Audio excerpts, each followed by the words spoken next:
Good afternoon, everyone. Shalom. I'm David Mensah, spokesman for the National Public Diplomacy Directorate in the Prime Minister's office.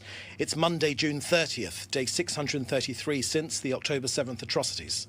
Please put your questions in the chat of this Zoom with your name and your outlet, and I'll take them after a very brief points that I'm going to share with you.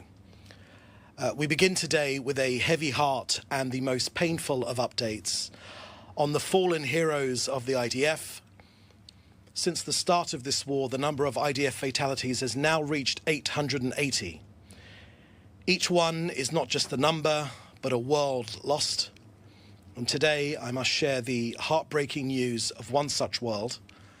Sergeant Yisrael Natan Rosenfeld was aged just 20 years old, and from Ra'anana, he fell in battle in northern Gaza. Yisrael will be laid to rest this afternoon at 4 p.m. in the military section of the Ra'anana cemetery.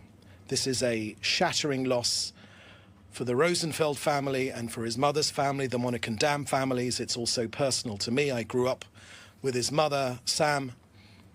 The pain of losing a child is unfathomable, and there are no words that can truly ease the anguish of his parents, Ari and Sam, nor of their family and their community. We embrace them all with all of our hearts.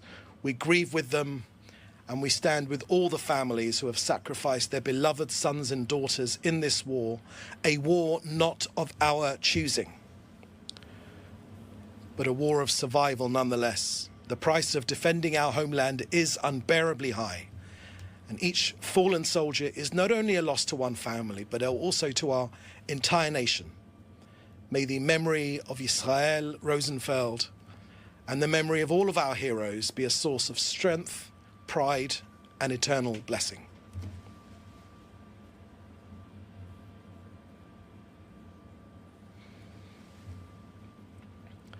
Next to Gaza, Israel has always stated that the war against the Hamas terror organization will continue until all of its goals are met. The release of all of our hostages, both living and deceased, the elimination of the military and governance capabilities of Hamas, of the Hamas terrorist organization, and the removal of the terrorist threat from Gaza. For Israel, we are exercising our right to defend ourselves in a just war against the terrorist forces who invaded our territory. They savagely murdered 1,200 people. They raped and they mutilated our women. They beheaded our men. They burnt babies alive and abducted over 250 people into the terror tunnels of Gaza. I can today share with you that the Prime Minister is working to end the campaign in Gaza through the release of the hostages and the defeat of Hamas as soon as possible. The obstacle lies with Hamas, but we are working through various means to overcome it. Now, with the success of Operation Rising Lion, in partnership with our American allies, many opportunities have opened up now following this victory. The Prime Minister made clear just yesterday we need to, first of all, get the hostages out and resolve the Gaza issue and defeat Hamas. The Prime Minister made clear that we will achieve both tasks, and moving more broadly to the opportunities for peace in the entire region, broad regional possibilities are opening up. Okay, that's all I have to share with you for today. That's the end of our briefing. We'll now take your questions. Please put your questions in the chat, and we will take your questions. Remember to put your name and your news outlet for your questions. Okay.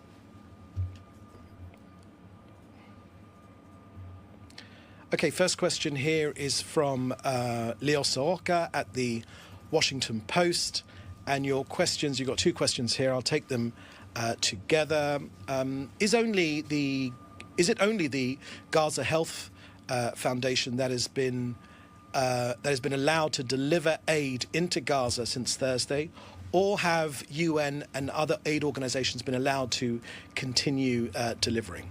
And the second question connected, has there been any outcome from Netanyahu, Prime Minister Netanyahu and Defense Minister Israel Katz ordering the IDF to come up with a new plan for aid distribution in Gaza by Saturday? Okay, thank you for those questions, Lior. Lior, the Hamas terror organization is operating to prevent the direct distribution of food to the civilian population. We've shared with you that Hamas starves its own people and shoots its own people and systematically endangers them from getting the aid from the Gaza Humanitarian Foundation. Now, following information that Hamas continues to take control over the humanitarian aid that enters northern Gaza, the IDF was instructed by the political leadership to come up with an action plan against Hamas's despicable behavior. And Israel, through the IDF, continues to enable the distribution of humanitarian aid directly to the residents of Gaza in order to ensure that no hunger crisis develops in Gaza. Aid currently enters only via Kerem Shalom, via the Kerem Shalom crossing, and trucks carrying food, medicine, basic goods and medical equipment are continuously entering Gaza. In addition, medical teams from international organizations also continue to enter Gaza on a regular basis, and we continue to monitor and follow the humanitarian situation in Gaza. The IDF is operating to prevent any harm to civilians in Gaza and is working to enable food and aid reaching the population at these distribution points, and we categorically reject any of these claims regarding what some have reported, the undiluted news, which pseudo-news, which Hamas have shared with them, which unfortunately is repeated by too many news outlets, of intentional firing at uninvolved persons. This is incorrect. Now, where there have been unfortunate incidents, there have been investigated and steps are being taken as necessary. But of course, never, the IDF never, ever, ever targets civilians. Okay, when I have more information on that, Lior, I will share it with you. Next question is from Nick Robertson from CNN. And I think yours is a similar question, so I'll just read it out. And has the IDF presented two options to the Prime Minister? One, a deal to continued military operation that will include losses. Has the Prime Minister prioritised the release of hostages over detect? I don't know what that's over the. I'm not sure what your question is of Hamas. That's from Nick Robertson at CNN. Thank you for that question, Nick, and sorry, you've written it. Sorry. Okay, you've shared with me a correction, Nick. If you allow me, I'll read it out again with your correction. Has the IDF presented two options to the Prime Minister? One, a deal to continued military operation, and will that include losses? Has the Prime Minister prioritised release of hostages over the defeat of Hamas? Thank you for that question, Nick. I think in my briefing just earlier, I shared with you what the latest from the Prime Minister, and I can say that is most definitely the latest from the Prime Minister. And that is that, as the Prime Minister said, we're exercising our right to defend ourselves. We believe this is a just war. And also, to share with you, as I said, that the Prime Minister is working to end the campaign in Gaza through the release of the hostages and the defeat of Hamas as soon as possible. Okay, I'll repeat that again. So you have it, as I said just in the beginning of this briefing, that the Prime Minister is working to end the campaign in Gaza through the release of the hostages and the defeat of Hamas as soon as possible. The obstacle, as ever, Nick, this is very important, this is a key point, lies with Hamas, the terrorist organization, who have always consistently walked away from a potential deal to get our hostages out. But we are working through various means to overcome that, and with the success of Operation Rising Lion, in partnership with our American allies, there are many opportunities which have opened up now following the victory against Iran most notably, is that Iran was Hamas's proxy, with Iran greatly diminished their nuclear capacity, their nuclear weapons capacity, and their ballistic missile capacity. Hamas have once again nowhere to go. Okay, next question, please. Okay, another question from David Clement. Another question from David Clement from the News Forum. Would the Israeli government be open to Hamas officials leaving Gaza to live in exile as part of the terms to end the war? Thank you for that question, David. Yes, the Prime Minister has stated many times that we want Hamas to lay down their weapons and release their hostages. And when we say lay down their weapons, that does include, as the Prime Minister has stated in public many times, safe passage to another country and not to return to Gaza. Just to go back to the point, I'm not sure if I answered your question properly, Leo Soroka from the Washington Post.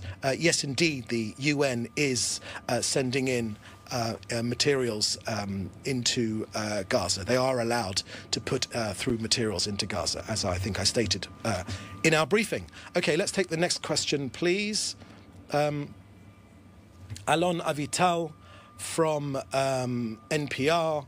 Can you comment on the Haaretz report regarding the IDF and GHF sites? And also, can you comment on a report of a strike on Evin prison in Tehran that killed what Iran says are 71 people, and how that strike fit into the initial stated aim of targeting nuclear sites? Okay, firstly, on the first point about the Haaretz article from NPR, just go back to that question so I can read it properly. Alon, the Prime Minister made a very forceful comment in partnership with the Defence Minister about the falseness of that Haaretz piece. It is incorrect. It is not true. And unfortunately, the sources of disinformation have come from many different sources during this war, including, unfortunately, from Haaretz. Now, the Prime Minister, I can point you to that comment. I think he made it on Friday afternoon, if I'm not mistaken, so I'll point you to the precise words which the Prime Minister have made. But of course, it goes without saying, but I'll say it anyway, that the IDF never, ever, ever directs its fire at civilians. Our war against the Hamas terror organization is against Hamas, not against Gazan civilians. Gazans are victims of Hamas as well, which is why we are freeing Gaza from Hamas to provide a better future for all the people in this region. The next comment, the next question you were asking about Evin prison. Sorry, just go back to the last question, if you could, about Evin prison in Tehran that killed. You're saying that it... yeah, look, there's a limited amount of what I can share with you, Alon, on the Evin prison issue. The IDF has spoken about this, so I would ask you to go back to the IDF sources, which are published now. I would recommend their Telegram feed, which is particularly effective, where the rationale the rationale of blowing the gates off the Evin prison, which is where all of the political prisoners or anyone that speaks out against the Iranian regime, that's where they're sent, where they unfortunately are incarcerated against their will, or where they are disappeared as well, or murdered and tortured. This is everyone in Iran knows this fact about the Evin prison. Our objective was to blow the gates off the prison. And if you want further information, you can go to the IDF regarding that site, that issue. Okay, I think this is Jean. Next question from Jean Malta from PBS National TV. Okay, you're saying, your question to me says, it's atrocious what happened on October 7th, but what do you comment on the systematic killing of, and you give a Hamas figure of 50,000 civilians in Gaza by the Israeli army?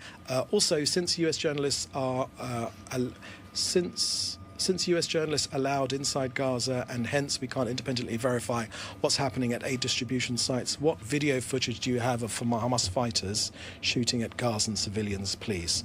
Okay, Jean, thank you for that question. So you start off by condemning the Hamas atrocities. I mean, I'm not sure what my reaction to that is. I mean, that proves you're a human being. Congratulations. And the next part about you saying about over 50,000 civilians. Now, this is a Hamas figure. It is a Hamas figure, whether it's from the Gazan Health Ministry, which is Hamas, or whether it's from the civil guard of Gaza, which is Hamas. I can't imagine the figures being shared from any other terrorist organization being taken in that way. And I would remind you as well that Hamas does not differentiate between its own terrorists and civilians. They do not differentiate. Now, the world experts on civilian warfare, on warfare in urban areas, for instance, John Spencer, who is a world-renowned expert on urban warfare, he has said that no other country has done more to limit civilian casualties than the IDF. Okay, so that figure you're sharing with me, firstly, it's released by Hamas. Now, let's just break this down for a second. Hamas are a terrorist organization. Whoever says anything which could be construed against Hamas inside Gaza, and they release some information to the outside world, they are immediately killed. Immediately, they are killed. Immediately, anyone that says anything negative about Hamas is murdered. That is why that all of this evidence, pseudo-evidence that you are sharing with me, these are Hamas-cleared figures. Firstly, they do not differentiate between terrorist and civilian. And all the experts in urban warfare have said that Israel, no other country has got it as low as 1-to-1. I would remind you that other armies in Mosul, in Iraq or in other places have much higher civilian casualty figures, 1-to-7. Now, when it comes to footage, that we have released footage of Hamas shooting their own people. We have released footage. There was been multiple incidents, and those footage is available on the IDF website. I recommend their Telegram feed, but there are many examples, unfortunately, of Hamas murdering its own citizens. In this briefing, I shared with you that Hamas does not want the new aid distribution service to work for two reasons. Number one, we're separating the two things, aid distribution and Hamas. Hamas were using the aid, stealing the aid. They were charging their own people, Jean, charging their own people. This is a right for Gazans who need this aid to get it for free. It is extortion to charge Gazans who should get this aid for free, which Israel has facilitated to get into Gaza, which other countries have generously donated. It is extortion to charge their own people.